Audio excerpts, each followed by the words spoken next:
Halo, selamat pagi anak-anak semua. Bagaimana kabarnya hari ini? Semoga semua dalam keadaan sehat dan tetap semangat untuk menjalankan kegiatan kita hari ini. Anak-anak, selamat berjumpa kembali dalam pelajaran Bahasa Indonesia. Hari ini kita akan belajar KD 3.5 mencermati puisi anak dalam bahasa Indonesia atau bahasa daerah melalui teks lisan dan teks tulis. Oke, anak-anak, dari KD ini siapa yang tahu kita mau belajar tentang apa? Ya, pintar. Tentang puisi. Siapa yang pernah mendengar kata puisi sebelumnya? Adakah? Oke. Nah, hari ini kita mau belajar lebih dalam mengenal tentang puisi. Mungkin sebelumnya anak-anak baru mendengar, mungkin punya kakak yang sudah belajar tentang puisi. Nah, hari ini anak-anak juga akan belajar apa sih puisi itu? Nah, tujuan pembelajaran kita hari ini, satu, anak-anak akan mengenal tentang puisi. Kemudian, anak-anak dapat membedakan bait dan baris dalam puisi. Selanjutnya, anak-anak dapat memahami makna kata indah dalam puisi. Nah, apa sih itu Bu bait dan baris? Apa itu Bu makna kata indah? Nah, nanti kita akan pelajari. Oke? Tetap disimak ya video pembelajaran hari ini.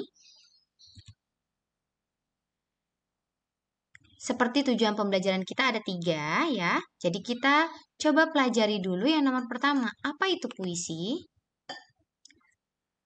Puisi merupakan karya yang menggunakan kata-kata indah. Dan kata-kata indah tersebut memiliki makna. Nah, tadi juga di tujuan pembelajaran, Ibu sempat menyinggung kata-kata indah. Ya, ada yang kalian dengar mungkin, ada yang namanya indah. Nah, itu namanya ya. Tetapi ternyata kata-kata juga ada yang indah. Kata-kata yang indah tentunya memiliki makna, ya, memiliki arti dari kata itu.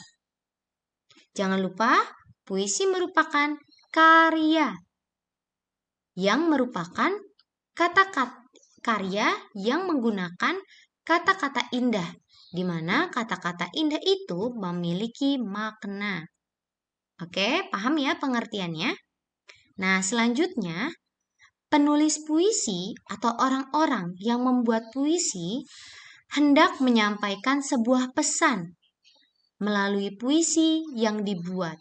Jadi, ketika ada penulis puisi atau orang yang membuat puisi atau kamu membuat puisi, tentunya di dalam puisi itu bermaksud menyampaikan sebuah pesan. Sehingga ketika kita membaca puisi tersebut, kita tahu, oh, penulis itu maksudnya ingin seperti ini. Atau misalnya, menulis puisi berjudul Ibu. Tentunya dia menulis puisi yang berhubungan dengan ibu.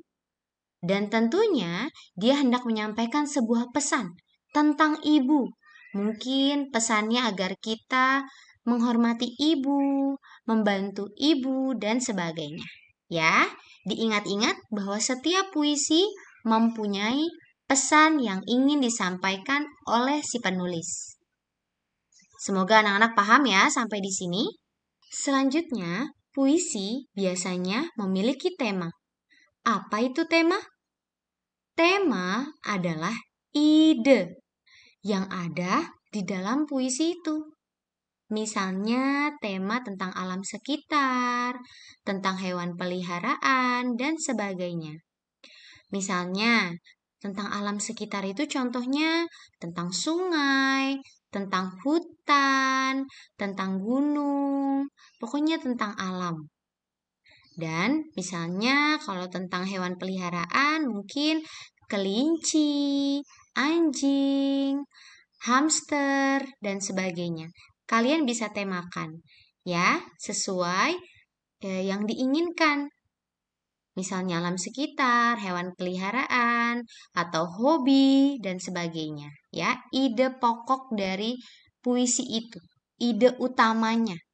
Oh, saya mau buat puisi tentang hewan peliharaan karena aku punya hewan peliharaan, hamster di rumah. Nah, seperti itu bisa, ya. Oke, sudah paham semua? Oke, kita lanjut ya. Kita belajar nomor 2 tentang bait dan baris. Apa itu bait dan baris? Puisi ditulis dalam bentuk bait. Jadi bentuknya puisi itu berbait-bait atau memiliki bait ya. Nah, bait sendiri terdiri atas beberapa baris. Ya, jadi jika ada bait pasti ada baris. Untuk di dalam puisi ya, diingat-ingat. Ciri-ciri puisi terdiri dari bait dan baris. Oke, puisi ditulis dalam bentuk bait, yang dimana setiap baitnya terdiri atas beberapa baris. Seperti apa contohnya? Nanti Ibu Putri berikan contohnya. Nah, jika ditulis dalam bentuk paragraf atau cerita, maka karya tersebut disebut bukan puisi.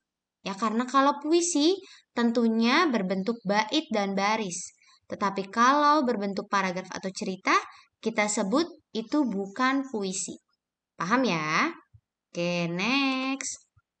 Nah, di sini ada contoh puisi. Alam indah, temanya tentang alam. Nah, jika anak-anak perhatikan dari contoh puisi tersebut, kata alam hingga karya, Bu Putri beri tanda ya, disebut apa? Bagian yang pertama. Nah, dari kata alam hingga ke bawah sampai kata karya, itu disebut apa ya? Siapa yang tahu? Ya, pintar. Disebut bait. Nah, ini bait pertama. Bait pertama. Berarti kalau ada kata bait pertama, berarti ada bait-bait yang lain. Nah, kita lihat yang bagian bawah. Dari kata alamku hingga ke kata akan. Nah, itu kira-kira disebut apa ya? Good, bait kedua. Ya, jadi anak-anak bisa lihat perbedaannya. Di sana seperti berkolom-kolom atau diberikan jeda, spasi. Sehingga terlihat bagian atas kita sebut sebagai bait pertama, bagian bawah kita sebut sebagai bait kedua. Paham sampai sini tentang bait? Paham ya? Oke, nah tadi menurut penjelasan sebelumnya, di dalam bait terdapat apa anak-anak? Iya, di dalam bait terdapat atau terdiri dari baris. Nah, baris itu apa? Baris itu seperti kalian menulis di buku. Ada garis-garisnya kan untuk menulis di buku? Nah, di sana satu kotak itu disebut satu baris. Nah, seperti Ibu Putri nih di sini. Ada kotak seperti di buku tulis kamu. Nah, kalau kita melihat dari buku tulis, satu kotak ini panjang sampai ke sini seperti sampai di ujung buku kamu itu satu baris. Kalau turun ke bawah berarti itu sudah baris kedua. Turun ke bawah lagi sudah baris ketiga dan sebagainya ya. Nah, karena ini tidak ditulis di dalam buku tulis, kita bisa melihatnya dari kalimatnya. Alam membentang dengan megah, lalu turun ke bawah. Hijaunya sawah bagai permata. Nah, dari kalimat ini, alam membentang dengan megah itu merupakan baris pertama. Lalu kita turun ke bawah, menjadi baris kedua. Hijaunya sawah bagai permata. Lalu baris ketiga, putihnya langit bagai mutiara. Lalu baris keempat, semua itu. Baris kelima, karya indah dari sang pencipta. Nah, berarti bait pertama terdiri dari berapa baris anak-anak? Iya, betul. Bait pertama terdiri dari 5 baris, yaitu baris 1, baris 2, baris 3, baris 4, dan baris 5. Pintar. Bait pertama terdiri dari 5 baris. Oke, selanjutnya Bait kedua terdiri dari berapa baris? Coba dihitung. Ya, pintar. Ada 5 baris. Kita hitung ya. Baris pertama, baris kedua, baris ketiga, baris keempat, dan baris kelima. Ada 5 baris. Oke, jadi di bait pertama ada 5 baris, di bait kedua juga ada 5 baris. Sip, nah berarti puisi di atas terdiri dari berapa bait? Total semua bait yang ada di dalam puisi itu. Totalnya puisi di atas terdiri dari 2 bait ya, karena bait pertama dan bait kedua. Ada 2 bait. Dan setiap baitnya terdiri dari 5 baris. Pintar, kata setiap berarti masing-masing ya. Setiap bait terdiri dari 5 baris. Sehingga keseluruhan puisi tersebut terdiri dari total semuanya. Ada berapa baris? Ya, ada 10. Karena di sini ada kata keseluruhan. Berarti total semuanya ada berapa baris? Ada 10. Karena 5 baris ditambah 5 baris menjadi 10 baris. Gitu ya anak-anak ya. Oke. Selanjutnya kita mau belajar tentang makna kata. Nah, di sini ada satu contoh puisi. Perhatikan puisi di bawah ini. Bunga anggrek, engkaulah sang puspa pesona. Berdiri anggun dibalut daunan hijau. Indahmu yang sederhana membuat semua orang terpukau. Nah, dari puisi ini terdiri dari berapa bait anak-anak? Ya, 1. Kenapa 1? Kok tidak 2? Karena tidak ada spasi yang menjeda atau memisahkan dengan bait yang lain. Jadi ini hanya 1 bait ya sayang ya. Yang dimana 1 bait terdiri dari berapa baris? Ada 4 baris, pintar. Engkaulah baris pertama, berdiri baris kedua, indahmu baris ketiga, membuat baris keempat. Sehingga puisi ini terdiri dari 1 bait dan baitnya terdiri dari 4 baris. Pintar. Oke, nah dari puisi ini, anak-anak perhatikan tidak? Ada kata-kata yang indah sekali didengar, seperti puspa, pesona, dan sebagainya. Kalian jarang mendengar kata itu kan? Nah, kata itu terdengar indah sekali dan memiliki makna. Apa itu puspa? Apa itu pesona? Nah, Ibu Putri mau berikan contoh.